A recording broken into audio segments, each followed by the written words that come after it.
a people that not only refused and rejected 3 messengers, they threatened to kill those messengers.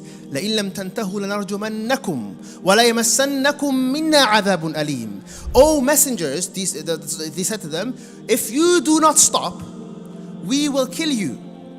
We will stone you to death. We will give you a painful punishment.